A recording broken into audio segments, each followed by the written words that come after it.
what that Windows key actually does? Ah, crap! Find out on today's Call for Help. I hope these people can help me with my computer. Oh. A technician will be with you in 4 hours. 4 hours? You can upgrade for just $5,000. What? The Universal Serial Config board should be set to ID 6. I need that in plain English. Help! Leo Laporte at Call for Help. May I help you? Hey, welcome to Call for Help. How are ya? Good to see you. I'm Leo Laporte, and this is the show you've been waiting for, the show that helps you get the most out of your personal confuser. I love that, Monica. We were trying. Andy and Monica and I were trying to come up with the Windows startup sound, right? Yeah. Yeah, and we couldn't. Well, I found all you have to do is go into Windows and play the current one. But I was trying to get the one that Brian Eno did for the first Windows 95, and I can't find that anywhere on the net. I guess Microsoft's lawyers are very aggressive. Maybe they have everybody delete it from their servers. Maybe. Yeah, maybe. You are not allowed. Ladies and gentlemen, Monica Latanwa, the lovely and talented, and my other Call for Helpette, Andy Walker, also lovely, even more talented.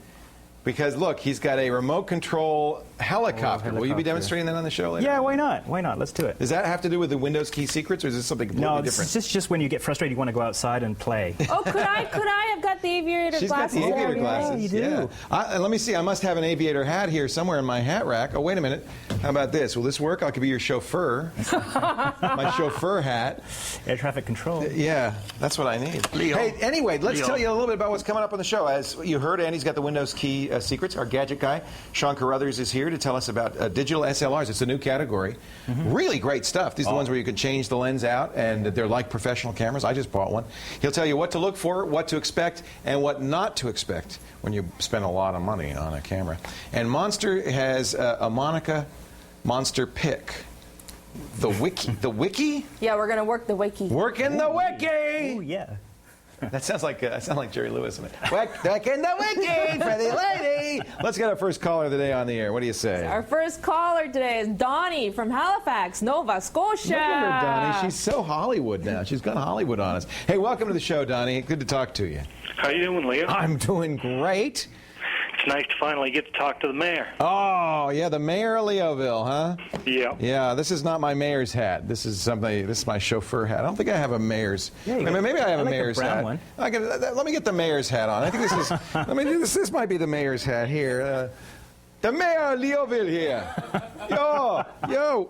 So what can I do for you, Donnie? I'm having trouble every time I try to convert something to DivX. When I try to, I'm saving all my TV shows in MPEG 2. Yeah. But when I try to cut out the commercials with virtual dub, Yeah.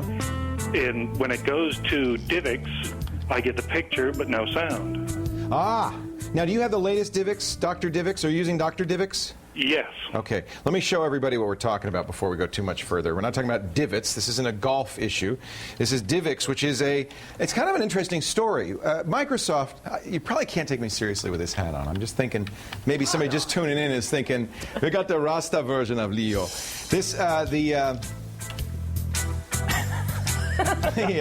Microsoft came up with its own version of the MPEG-4 format, which is the new video format that really is going to be the standard. The new high-def DVDs, for instance, will be an MPEG-4. A lot of video on the net is now MPEG-4 because one of the things that's great about MPEG-4 is that it can work at a variety of bit rates. So if you've got a lot of bandwidth, you can get as good as HD TV. If you don't, it still can look okay at lower bandwidths. Great for a website. Anyway, Microsoft did their own non-standard implementation of MPEG-4, and these guys just said, wait a minute, we can do better than that, and they reverse engineered Microsoft's, and they came up with a new compression. These are ways of compressing video so that you can use it on a website or on a computer. Uncompressed video is just too dang large, even to use on a computer with a big hard drive. So they created DivX. It's kind of moved on from MPEG-4. It's no longer MPEG-4, really. It's its own thing, although it still has some similarity.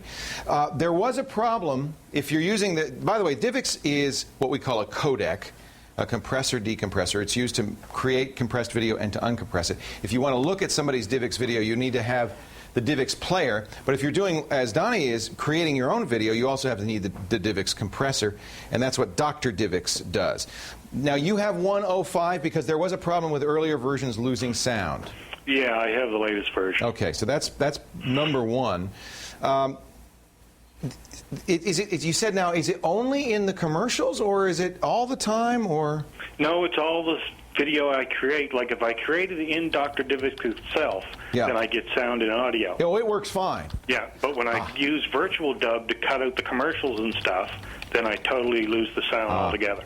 That may be an issue of audio, the audio codec. DivX uses, as I remember, uses AC3. There's, I think, 3 or 4 different compatible audio codecs.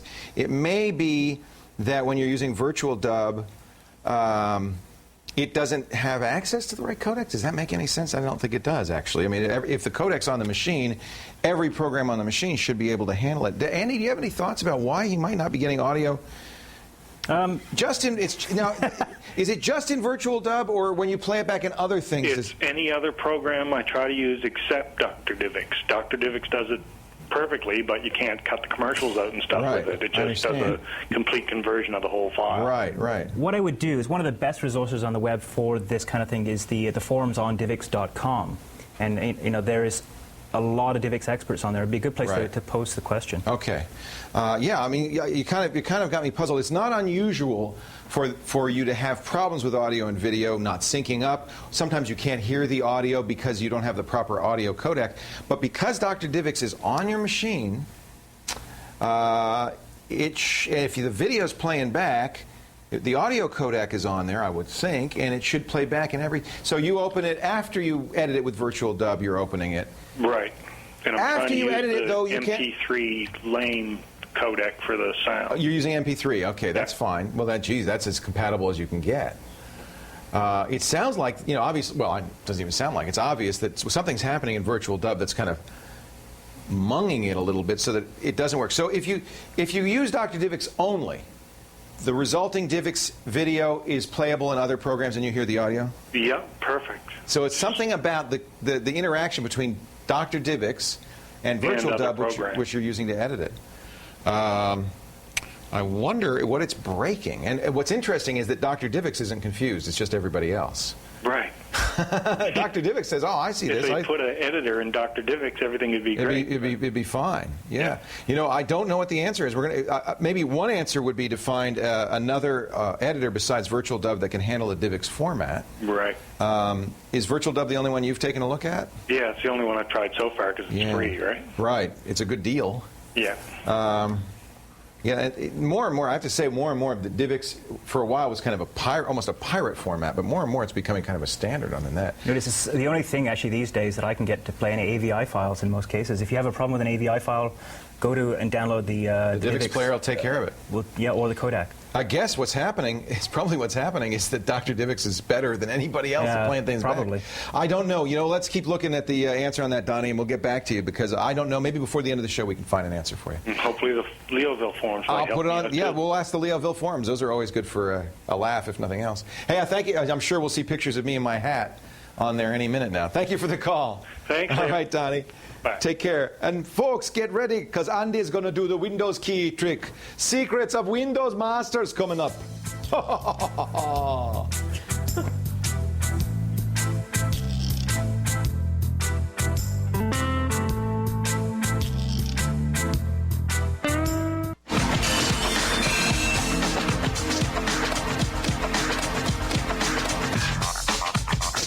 Welcome back to Call for Help. Everybody these days, if you've got a Windows computer, has a Windows key. That little weird key kind of between Alt and Control with the Windows logo on it. What the heck is that for? Is it just a big ad? You press it, you get the Windows menu, but did you know there's a whole lot more that key can do? Andy's here to show us the secrets of the window key masters. You went high on a mountain in Tibet to bring these back to us, I understand. Actually, a very good friend of mine, Rob Topner, who is inside Microsoft, said, hey, you should do a thing. This is very few people know about this. Is it documented anywhere? I guess you don't get a manual these days, so you don't. Where would they put it in the help file? Probably buried deep. Deep inside, and Google, Windows shortcuts. That's what I did, and I found a bunch of things. But There's a lot of cool things. Well, let's see some of them here. Okay, well, you got to have the Windows key to do this. You do have to, yeah, and some computers actually, mind you, some of the new ThinkPads do not have the Windows Really? The key. IBM? Yeah, so. Go figure. But I guess they figure, what's the point? Well, they do a lot of Linux, I know, IBM. Maybe they're thinking, why put the We need a Windows? penguin on the key. Put a penguin on the key. Yeah, absolutely.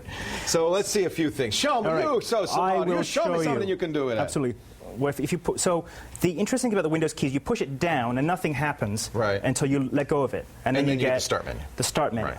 Then that's kind of handy if you don't want to use a mouse at all. You can navigate with the arrows and hit enter, and then you can open something. Yeah, if your mouse suddenly dies, which happens sometimes. Happens, absolutely. But so let's hold the Windows key down, and we're going to push F for search. Oh, okay. Not S, but F. F for search. And it's going to pop up. For find, maybe. F for find. Find. And I guess once upon a time, search was called find in Windows years ago. Search. So it's called. So there you go. So that pops up the search results. And that's kind of cool. That is kind of cool. And Andy so likes Windows that. F for finding. Right. What else can we do? I use this a lot because I get delve into the guts of Windows sometimes. The run command. Oh, yeah. Right? We always click start run, but you could do it faster than that? Windows. Look at that. That's great. I can use that because I use that all the time too. Yeah. All right, Windows R. Windows R.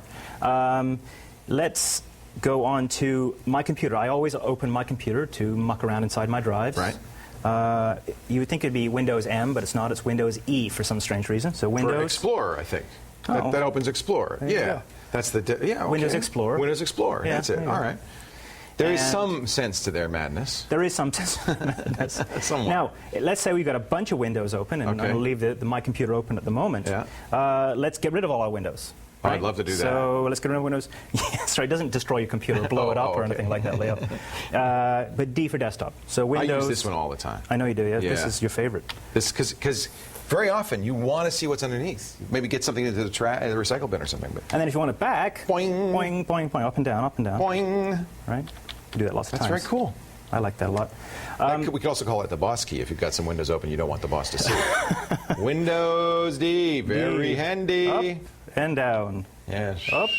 Anyway, you couldn't get in the morning when you haven't had your coffee. That's a good thing to do. It's very little exercise. Yeah, a little exercise. Windows up, windows down.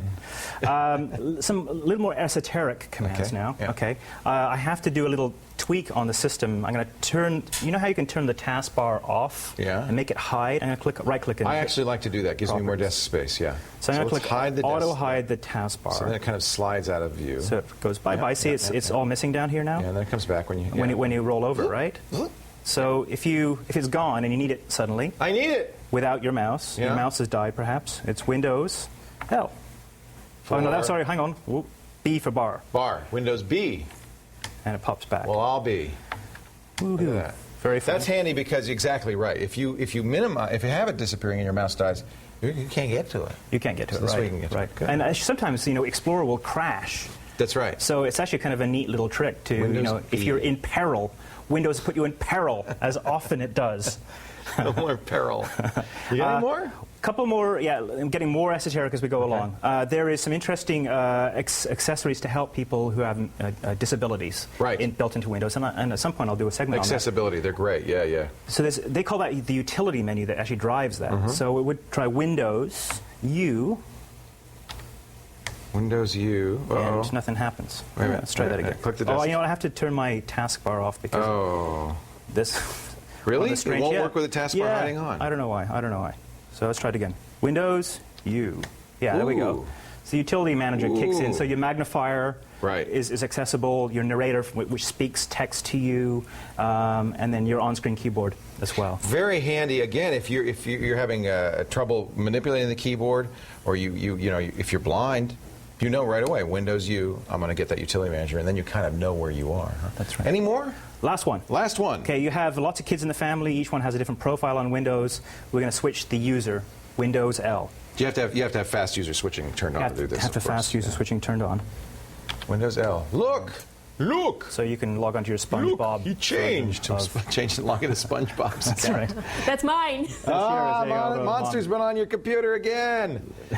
Now, we said there's more, and there are lots more, in fact. There's a long list of these. Do you have a link to that on the show Yeah, if you go to the notes? show notes, I have a link of like zillions and zillions. Zillions. Cajillions. I won't speak the URL on the air. At callforhelptv.com. How about if I speak the URL on the air?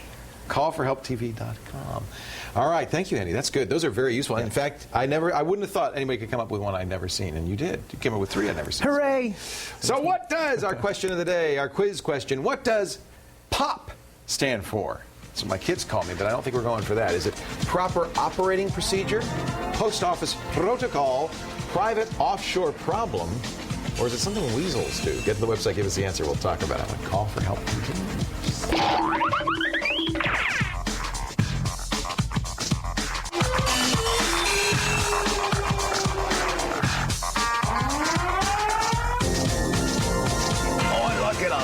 Hey, welcome back to Call for Help. Leo Laporte here. Andy Walker coming up in just a little bit with our free file today. Yeah, one of our most popular segments. It's great stuff you can get on the net for free.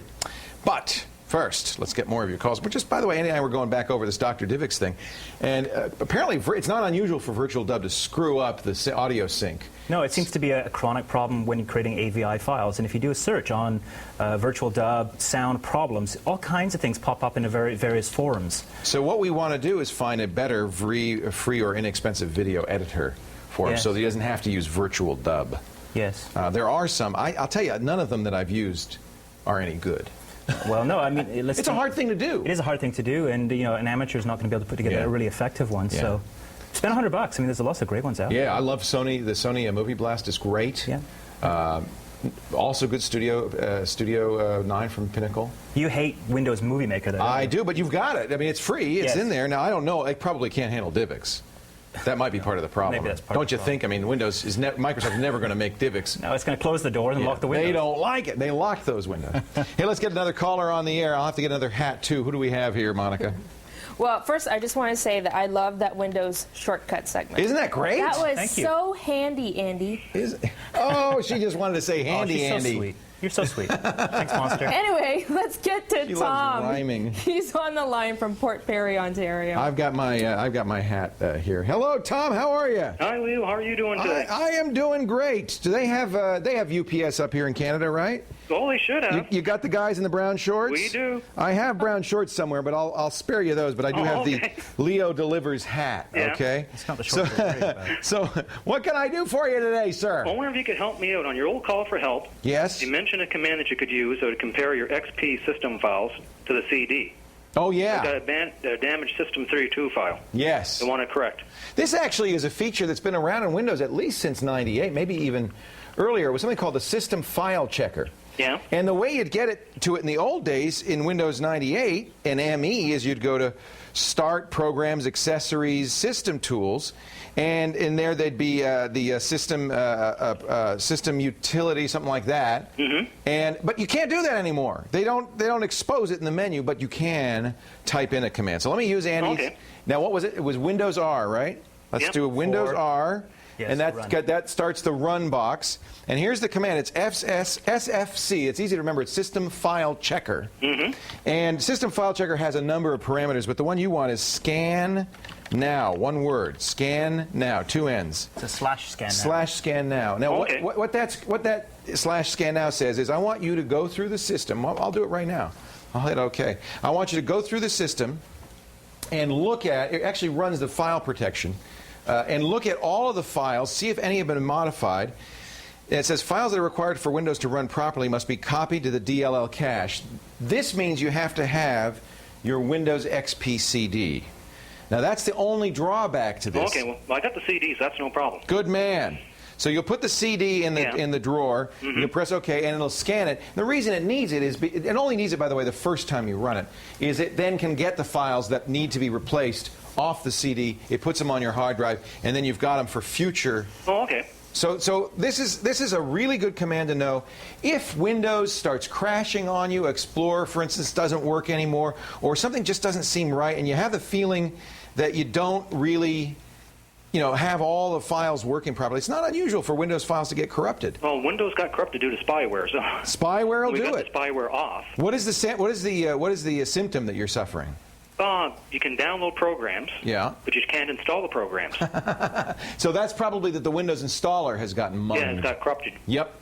Now, I don't know if this will replace that or not, but it does replace key system files. Yeah. And it's certainly worth a try. It's actually one of the first troubleshooting things everybody should do if they're having trouble with Windows. Okay, well, hopefully that'll help me out. I will do it again, just so everybody remembers. We're going to do Windows R SFC/scan now. Boy, this really makes me look like a dope, doesn't it, this hat? No. I like it. Windows System File Checker SFC/scan now. Okay? Okay. Hey, thank you, Don. No problem. Enjoy your stay in Toronto. Oh, I love it here. This is my favorite city. Yeah, I like your new show. They won't let me up in the CN Tower anymore, though. I don't know. Well, you didn't try to jump, did you? No, I picked my teeth with it. I think they thought that was sacrilege. Yeah. Hey, thank you for the call. No problem. Have a good day, Leo. All right, you too. Bye. No, I have to say, this is so much fun. Coming to this beautiful city. What a wonderful city. I always have a blast here. We're delighted to have you here. You know. Oh, thank you very much. We really are. Thank you very much. And Now, dope means good. dope means good. Yeah. So now, do I look like a dope homeboy if I turn my hat around like this? Yeah. Yeah. On today's free file, Andy's found a program that lets you load lots of info about your CPU. Let's move on over to Andy and see what he's got. Wasn't Yes, I sir. just here? Yeah, you were here. All right, just checking. Come on back because we love to have you on this set. All right, Leo delivers. Me and my helicopter. What can I do for? What can we do for you today? I would like to show you a file that you can get from the internet. Free file of the day. Free file of the day. Yes. It is called. This is a super geek file though, so it's not for the faint of heart. Because I'm super geeky. But it's good if you want to know what's going on in your computer, and you have a. By the way, a moment of silence for Rick James. Okay, what else you got? What's with Rick James? Rick James passed away. Did he? Super freak, yeah. Oh, I'm yeah. so sad. Okay. On to the free file. Yes. It's called WCPUID, so it's got a geeky name. This is a wonderful program, though. Much needed. It gives you way much more information than you possibly could ever want about your computer. You know who I'd love to interview sometime is the guy who wrote this program. He's H. Ota. H. Hota. Yeah. H-O-D-A.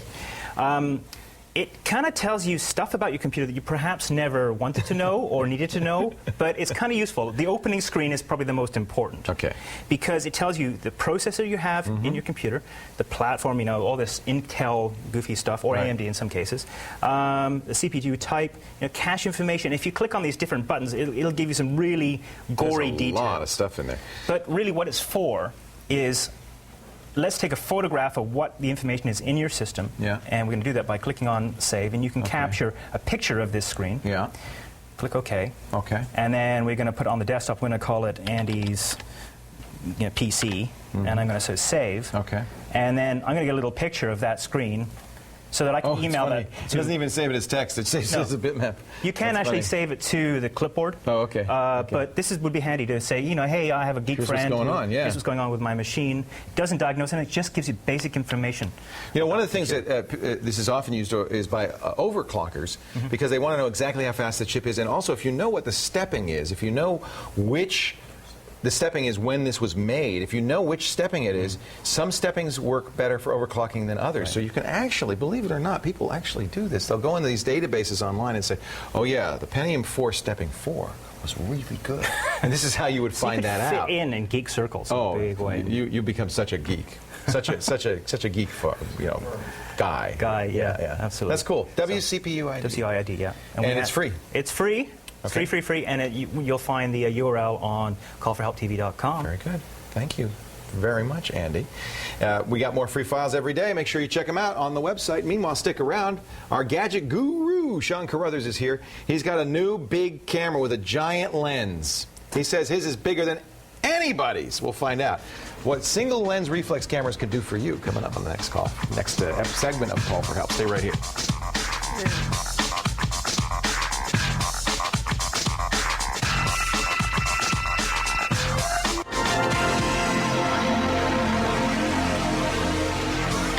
People can help me with my computer. Welcome back to Call for Help. Our gadget guru is here. He's a journalist and all-around gadget enthusiast, Sean Carruthers. And today we're talking cameras, but these are not just any old cameras. These are kind of the higher-end These are digital prosumers. SLRs. SLRs. SLRs. Well, first introduce us to the players here, because these are the three most common digital SLRs, right? We've got three. The biggest selling one is probably the Canon Digital Rebel. Because it's the cheapest? It's the cheapest. How much is the Rebel? Rebel, probably about $950 US, maybe about $1,100 Canadian. Keep in mind, this is just for the body itself. That's just the body. Just the body. So you pay more for, and that's one thing. Well, we'll talk about what makes it an SLR, but that's one thing that makes it different is that you're interchangeable lenses. So you're just getting the body for under $1,000. What else you got? Got the Nikon D70. Now, I bought this about 3 months ago, and I've been very happy. The D70 is the latest, least expensive digital SLR from Nikon. Yes. Not cheap. I paid $1,300 US for it, but a nice camera. Yeah, well, cheap definitely is a relative term when it comes to SLRs, because with digital, when they first came out, I mean, they're not new, but now they're new for consumers. You used to be able to get these as a pro, but they cost you $20,000, $30,000. Yeah, photojournalists have been using them for a long time. Exactly. Yeah. But I think these are every bit as good as those $20,000 cameras. This one was $1,300, by the way, I should say, with the lens, the kit lens. And then what is this massive monster here? Now, this one right here is the Olympus E1. We put this one with the 200mm lens. Okay, so you spent some money on this thing. How much is the E1 body? The E1 body in Canada, it's about $17.99. In the US, pretty probably pricey. about $1,300. A little more than the other ones. Right. And again, lens sold separately. Olympus says that what makes this unique is it was designed to be digital from the ground up. Right. The biggest problem with a lot of these SLRs, not really a problem because they still work fairly well, but most of them are designed to accept old school lenses from your old analog film camera. So if I had a Nikon camera, for instance, I could put a Nikon lens, any Nikon lens, or actually any lens that supported the Nikon bayonet. Yeah, the F-mount. The F-mount. For that. So they'll go on there. If they're older lenses, they won't necessarily support all the features because these ones have sensors, chips inside, and the camera will actually communicate with it. Right, right. Yeah, and the old ones you'll have to do it all manually. So what does SLR mean? SLR is single lens reflex. Okay. What does that mean? Well, basically what that means, with a lot of your point and shoot cameras, you're looking either through a optical viewfinder, which doesn't show you exactly what you're getting. Because it's actually just looking at a view above the lens. Right. You're going straight through. And then there's a bunch of new ones that use LCD, either on the back, I mean you can do that with most of them, or through the viewfinder itself, which gives you a through the lens view. Right. Which is a little bit more accurate, but it's a little bit more grainy as well. So how do these work? What these do is they've got a series of mirrors inside, goes through that optical viewfinder, hits a mirror here, and then hits another one inside. I don't know whether you can see that there. It bounces it up into this? It bounces it back up to your optical viewfinders. So what you see is what you get on these cameras. Right. The disadvantage is you can't use the LCD anymore as a viewfinder. No, what happens is when it needs to actually take a picture, it flips that mirror up, and then the image hits the CCD. So until that point, there's nothing hitting the CCD, so you won't see it on the back of the screen. So the LCD is on here then just to review what pictures you've already taken, mostly. Right. Okay. Right, and I mean the downside of that is you won't be able to use it to take movies either, and you won't be able to frame your shot using that LCD. You'll have to put it right up to your... No movies? No movies. Okay, so that's something you will be giving up. No, this is aimed more at the professional, or prosumer photographer. Someone that will be interested in movies, probably go for the DV camera separately. Right. So why should I spend $1,000? Is this like 100 megapixels? Well, no, it's not 100 megapixel. What am I getting? What you're getting is you're getting the body and the lens separately, which means obviously you can take that off. Different lenses. Yeah, and with your regular digital cameras, the point and shoot ones, you're stuck with the lens that's on there. It could be a very good lens, but that's the lens you've got to use. Well, let me show you on this Olympus, because this isn't the lens it comes with, obviously. No. You put a monster on here. No. What is this? Well, this right here is a teleconverter lens. Okay. And yeah, if you bring that out, it actually heads out quite a way, so you can get right into the action. Telephoto. This is 200 millimeters, which is probably about the equivalent of a 400 millimeter optical lens, right? Right. With the Olympus solution, with all digital, they actually have shrunk down everything in terms of the lens because the CCD is different. So it actually allows the professional photographer to carry around the same kind of equipment, get in the same distance, but a lot smaller, a lot lighter. Oh, that's cool. So when they say 200 millimeters on here, are they talking an actual 200 equivalent of an optical 200 millimeter, or is there a multiplier? There's a multiplier. Okay, all of these have a multiplier. I know the Nikon's 1.5 because that's the one I have. I don't know how much it is. How many megapixels are in these cameras? These ones right here are, this one's 6.3, this one's 6.1, and... So roughly 6. Yeah, roughly 6. And I mean, it's not exactly the megapixel rating that you need. Because I mean, you can get an 8 megapixel camera now. Right, and the picture on these is probably going to be better because the optics are better, you have better control over your image. So the number of megapixels isn't the only thing you should look at. It's not the only thing you should. I have to say, with 6 megapixels, I've been getting great pictures with this thing. And you're right, it's because the glass is good, the optics are good. Also, you get faster metering, better metering. It uses a variety of different kinds of metering. The focusing is fast. Yeah, and if you're a professional photographer, you need fast. Yeah. I mean, you don't want to miss that shot. You can just turn it on and hit that first shot instantly. That's one thing that really bugs people, I know, when they first move from a film camera to an inexpensive digital camera. You press, you're ready to take the picture, the kid's there, you press the button, you wait, and then it takes a picture by the time the kid's out of the frame. So these aren't like that. No, well, you've got both manual focus and autofocus on there. The autofocus is very fast. Manual focus is even faster if you already know how to set it up. Just instant. Wow. Well, let me try it. Okay, we've got motor wind turned on here. So I press first of all, listen, I'll press the button and it takes the picture right away. Yeah. I mean, right away. Yeah, There's no lag. And then I can also do motor wind. And I can you have a fast card in here, but I can keep shooting for quite a while. I think it'll hit anywhere between 20 and 100 shots, maybe even more than that, That's depending on pretty good. how That's very cool. you go. Listen to that. Next birthday. I have to say, one of the things I use this for is for my kids, for sports and stuff. I can capture those shots. Now, people say, I took it to a family camp a few weeks ago for our vacation, and I shot over 1,000 pictures in 3 days. People thought I was nuts, but it's because I was using the motor wind. Right. And maybe only 1 in 500 is good, but at least I got those pictures. Right, and when there's fast-moving things, you got to make sure you get it. And the best thing with these ones is you can use the manual focus at the same time, just to make sure you're getting that, so you can have it in focus, out of focus. You're not going to miss the shot. So you often don't use the automatic focus. You'll use the just like we did in the old days with manual cameras. You'll use the focus ring on here. This is the zoom ring, and that's the focus ring. It gives you that control, because sometimes when you're using your regular point-and-shoot camera, it's not hitting the point you want it to. Right. It might be hitting here when you want here.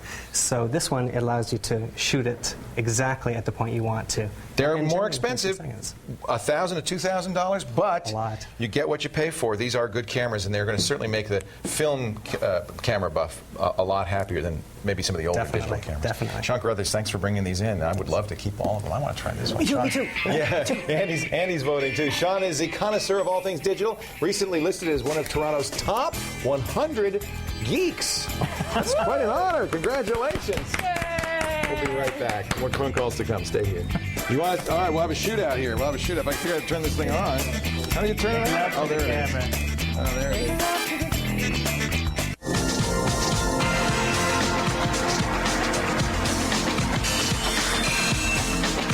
Sweep, come on over. I'll sweep. What? You invited me to your house to sweep? Yeah. We're talking about what kind of sports team Monica, Andy, and I would make. And since none of us skate, hockey's out. It's embarrassing as a But we Canadian. thought curling. Curling, yes. Curling. Yeah, walking on ice with boots. The only thing I curl. You curl your hair. You give me a little broom, I'll sweep in front of you. And I can honk. Well, who's going to throw the thing? You want to do that, Monica? Okay, yeah. You'll be what do you call that? The hurler? The curler? The curler? The whirler? Let's take some more of your phone calls. That's why we're here. Yeah, poor Bernie's been waiting on the line for a while. Well, let's get Bernie on. What's his name, Bernie? Bernie from Waterloo, Ontario. From Waterloo, la da da da da da Waterloo. Hey, Bernie. Hey, Leo. Sorry about the ABBA moment there. Say again? I'm a big fan of yours. Glad to see you back on the air. Well, that's nice. You don't usually hear that after I sing, but that's good. It makes me feel much better. What can I do for you, Bernie? Well, I recently switched over from Internet Explorer to Firefox. Yay! Good man! Yay! Yep. Really happy with it. No more pop-ups. Everything's working Isn't great. it great? Very happy. Yeah, it's much more secure. Now, my main reason for switching was because of all the security problems with IE. But when I read my email using Eudora and I get an HTML message, and it has the HTML formatting in it, does Eudora use the IE ActiveX control to do the formatting? Boy, is that and so a good are there question. any security issues I need to be aware of? That's such a good question. You know, we tell people stop using Internet Explorer because HTML is dangerous. Internet Explorer really makes HTML more dangerous by being so powerful. Because it has ActiveX and active scripting built into it, a website can do things with Internet Explorer it can't do with any other browser. And that's what makes it both better. You know, it's why Windows Update and the antivirus scanners and a lot of programs require Internet Explorer because they have all that power, but it also gives a hacker a lot of power. Right. So we do recommend that for day-to-day browsing, it is safer to use something besides Internet Explorer. Firefox is a very good choice. That's free from Mozilla.org. Mozilla is also good. Now, if you use Outlook for your email, you see on this Outlook page here, basically a web page. That's an HTML page. And because it's using Internet Explorer to render it, it's just as dangerous as any website you could go to, which means a bad guy can send you an email that can take advantage of problems, exploits, holes in Internet Explorer. So you're not using Outlook. You say, I don't want to use Outlook because that's dangerous. Right. So you're using Eudora, which is a wonderful program. I highly recommend Eudora. It's free if you're willing to have a little ad on it, and if you want to pay for it, you get rid of the ads, and it has spam fighting on the paid version and so forth. But what about, let's find a, let's see, here's a web page. Here is a HTML web page in Eudora. This is from the Carrie Edwards campaign. My daughter, 12-year-old daughter, signed me up on the John Kerry website. So I get a lot of mail to Abby at leoville.com. She says she can't vote, but she's going to make Dad vote. So this is an HTML. I mean, you can tell it's. How do I know it's HTML? Well, it's not text. Look, there's images. There's different fonts. There's different font sizes. Plain text looks like this. Boring. And a lot of people say, well, I'm not going to use plain text. I want my emails to look like this, not like this. Well, bad news. When it looks like this, it's risky. There are a couple of things wrong with this. First of all, it is using Microsoft's web viewing technology. So yes, that pane right there, even though you're not using Explorer, or Outlook, has all of the potential flaws of Explorer or Outlook. That's the first problem. The other problem with HTML mail is, this very frequently happens, I'm sure John Kerry's not doing it, but many spammers will put an invisible graphic in there that actually goes back to their website and tells them you're reading their email. So you don't want that, because it'll tell them where you are, it'll tell them how long you read it for, and tell them that you exist. Even that's bad enough. So I recommend you turn off HTML mail. And in fact, I recommend, if you're using Eudora, that you turn off the message viewer, that you don't use the Microsoft message viewer. And you can turn that off. Let's see, I'm going to go to viewing mail, and it says right here in message window, use Microsoft viewer. I'm going to turn that off. Now, Eudora does have some limited capability to display, let's go back here, to display HTML. You see, it doesn't look quite as good, but I'm still seeing, you know, the graphics and so forth. This is safer because it's not using Internet Explorer. It's using its own built-in HTML renderer. It does have some of the other issues of HTML, like the little zero graphic things and things like that. So what I would recommend is you go to Tools, Options, you click on Viewing Mail, and you uncheck Use Microsoft's Viewer. That will make it safer for you to use Eudora. Sounds good. Okay. Thanks a lot, Leo. You're very welcome. You'll see a couple of other things here, like allow executables and HTML content. Uncheck that, buddy. I even recommend, frankly, that in Outlook, Eudora, and any web or email program that will display HTML, you turn off the preview pane, because that will keep you. Now I have to actually click on a subject line to read an email, and that will keep me from opening spam that can get me in trouble. I'll only open email from people I expect email from, okay? So that's a way to be a little bit safer. I'm not a fan of HTML mail. I know it looks better. It's time for our quiz of the day. Thanks for the call, Bernie. Are you ready? One more time to answer this one. What does POP stand for? Andy tells me that it stands for soda pop. In Canada, it does. In Canada. Yeah. But we're not talking about that kind of pop. Is it a proper operating procedure, a post office protocol, a private offshore problem? I've had that. And something weasels do. Which one is it? Yeah, pop goes the weasel. Get to the website, give us the answer. We're going to talk about it in just a minute or two. The call for help continues.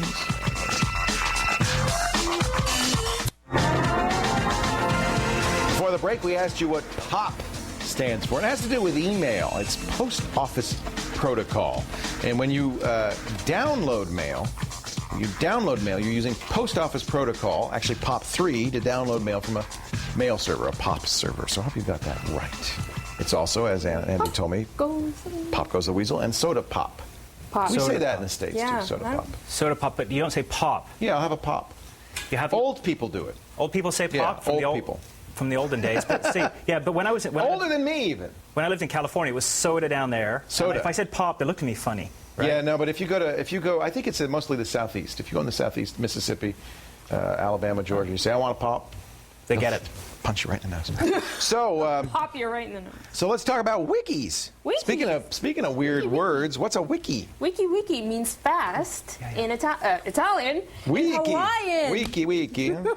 Oh yeah, in Hawaiian, sure. Yeah, the Wiki buses in Honolulu. Yeah, and I'll let you know. I'm going there in a few Are you? weeks, so have you been there before? now I know a Hawaiian word. Wiki. We use wikis here at Call for Help. But tell everybody what a wiki is. A wiki is it's software that allows you to open, edit a web page. It's an editable web page. Yeah, an editable web page without you having to know HTML code or anything like that. So. The original World Wide Web was designed that way. It was meant to be editable. When Tim Berners-Lee created it, the whole idea for him was he was working at the CERN particle lab in Geneva, Switzerland, and he said, I want to create a way for other physicists to collaborate with me on my papers. Yep. So he created the World Wide Web as an editable thing that anybody could modify. Well, that's kind of gone by the wayside. Most web pages are read-only. Yeah. Well, actually, it's kind of funny that you mentioned that, because a lot of the wiki websites that I found had a lot to do with science. Oh, interesting. Yeah, so I guess, so if you're knowledgeable show us some about wiki websites. Well, I think the most... Oh, I got to switch over because we're on the wrong... I got to press the button here. Which button are you, Monica? Are you 1 or... I think I'm 1. Is that Monica? We got her now? 1. Yeah, get a shot of me leaning over. Yep. You got me? You'll see this one on the websites. There we go. Wikipedia. Wikipedia is probably the most popular. There goes my pants again. Wiki web on the internet. Well, the neat thing about Wikipedia is that it's written by the users. Everybody.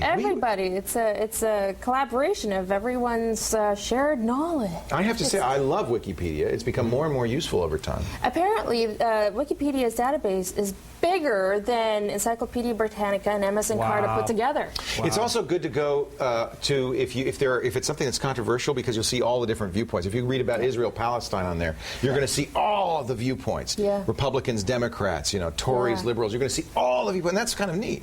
Yeah, right. There's actually a website for that too, which Vax should take a look at, because he likes that kind of stuff. He's a little political, our producer. Just a little bit political. What else you got? Wikipedia, you take a look at the, it's just like an online encyclopedia. Yeah. If there's something you want to add to it, or correct something, can you see this? Okay. There's a little link that says edit this page. Wow. So it'll open it up for you. And you can modify it. So if you're an expert on black hole physics, you would modify the page. Yeah, exactly. So yesterday I went on this page. Yeah, see, if you take a look at Did you create a call for help page? Take a look at the history. It'll actually let you know the how many times and when it's been updated and such. That's really cool. And it's taking a while. Now why don't you show that? That's all right. We don't have to see it. Okay, guess what I added? What did you add? That little period right there. Because it was it. But that's one of the beauties of a Wikipedia. Spellings are corrected, grammatical errors are corrected, because over time enough people see it that they really fix these things. Yeah. So if you want to play around with the wiki, it's really easy to use. A lot of the wiki sites have. Show them our wiki. Yeah, here's Show them our wiki. Now we use a wiki because we collaborate. Yeah. We're all over the place. I mean, you're in. I'm in the States, and you're up here, so we can work together on the show, and we modify. So this is our Call for Help wiki. Yeah. I use a software, a program from Patrick Michaud called PM Wiki. It's a very easy one to use. So if I want to edit this page, I think our you know what I think the problem is? I think our web access has died on here. So maybe let's just forget. Anyway, there's a wiki sandbox that See, we're not. I think we don't. I think we've lost our internet. It's gone down. Yeah, it's gone down. Okay. So don't worry about it. Well, you don't have to minimize it. That's it. I'm done. We're through. Wikis are cool. Where can people learn more about wikis? Go to Wiki. Oh, where is that? Oh, here. What is a wiki? Right here. Wiki.org is a good site to go to. But go to our website, callforhelptv.com. I've got a whole bunch of URLs. I use a wiki for my radio show. And I let people modify it. I let listeners modify it. And it's worked out great. And you can't really sabotage it because you save... You can always roll back to previous versions. Yeah, and actually I haven't had much of a problem. Excellent. Excellent. So we have a caller. Let's take another call. On the line. I'm ready. We've got Colette. Colette? Hello? Oh, gosh, I better go over there. Hi, Colette. You scared me. Sorry. Hello, Basil. How are you? Good to say hello to Basil, Colette. He's our, I don't know what he is. He's our guy. Our camera operator. Hi, Colette. What can I do for you today? Well, first I want to say welcome back. I really missed Call for Help when it was off air. Oh, that's so nice of you. We're so glad to be back. I'm glad to be employed, of course. But it's, it's such a fun show to do, and we meet so many neat people doing it. I'm glad we can keep doing it. Yeah. So what can I do for... First of all, can you see it? Are you in Canada? Yes, I am in Canada. Oh, that's great. That's great. Well, I'll tell you what. You ask me a question, and then when the show airs, I'll give you an answer. Okay. What's your question today? My question is, would I damage my computer monitor if I used a laser pointer to point things out on it? What an interesting idea. So you've got a monitor. Are you a teacher? No, I'm trying to teach my father and my aunt what little I do know about computers. Oh, that's cool. So you want to? I just turned my monitor off by trying to turn it around for you. But you want to, as you're doing stuff, instead of pointing with your big old finger, you want to use a laser pointer to circle it or whatever and things like that. Wow, that's a really... Like I tell them to click on something, and you can see the mouse going all over the screen while they're trying to... the cursor going all over the screen while they're trying to find what I asked them to. Are you using an LCD or a CRT? It's a CRT. I have to say, I don't think so. First of all, it's shielded. The phosphors that light up are facing away from you. The intensity on these laser pointers isn't that high, frankly. You don't want to shine them in your eye, but I don't think you're going to burn or in any way damage the screen. So while I don't know for sure, and I guess we should probably call a monitor manufacturer, I'm going to tell you, Colette, go right ahead and do it. Don't worry about it. Good. It'd be so much easier to tell them to follow the little red dot instead of going... What a good idea. Go up 2 inches, go down 2... What a great idea. I think you're brilliant, Colette. That's great. My son wants a laser pointer, but I don't think it's for such benign purposes, frankly. I'm not aggravating the cat, perhaps. You know, they lock them. Yeah, well, they lock them up. They don't let 9-year-olds buy laser pointers in my neck of the woods. Colette, I'm going to say it's safe, and I'll tell you what. I will call some manufacturers and ask, but there's nothing that you could damage. Those things are really not that high power. Okay. Hey, thank you very much for your help. Thank you for calling, and thank you for helping people use computers. Share your knowledge. That's really great. I appreciate it. Take care, Colette. You too. Bye-bye. When we come back, we're going to tell you, yes, you, how you can be a caller on call for help. And we'll have some final words, too. Maybe we can find out some information for Colette as well. You stay right here.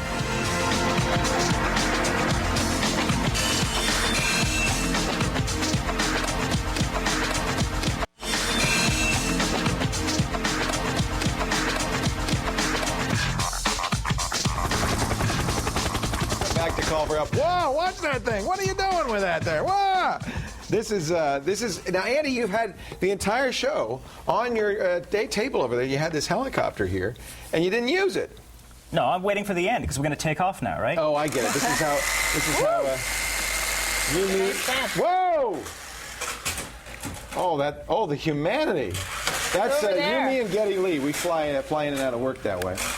So we were going to call some of our monitor contacts, and we will, but we realized that we could call them, but they're going to get back to us in days, not in minutes, because this is the kind of thing. Who knows? Yes. You know, who knows how? I don't think. What do you think? The intensity of a it's not going to hurt it. No. It's not going to hurt it. There's nothing it could hurt, frankly. A flashlight would hurt it worse.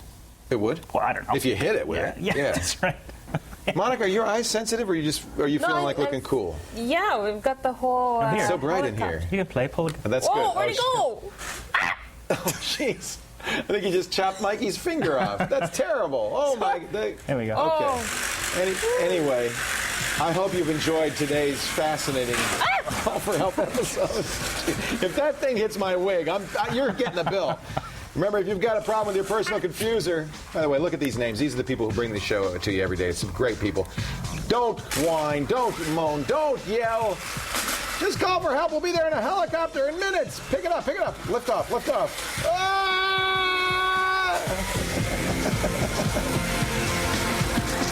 Oh, my God.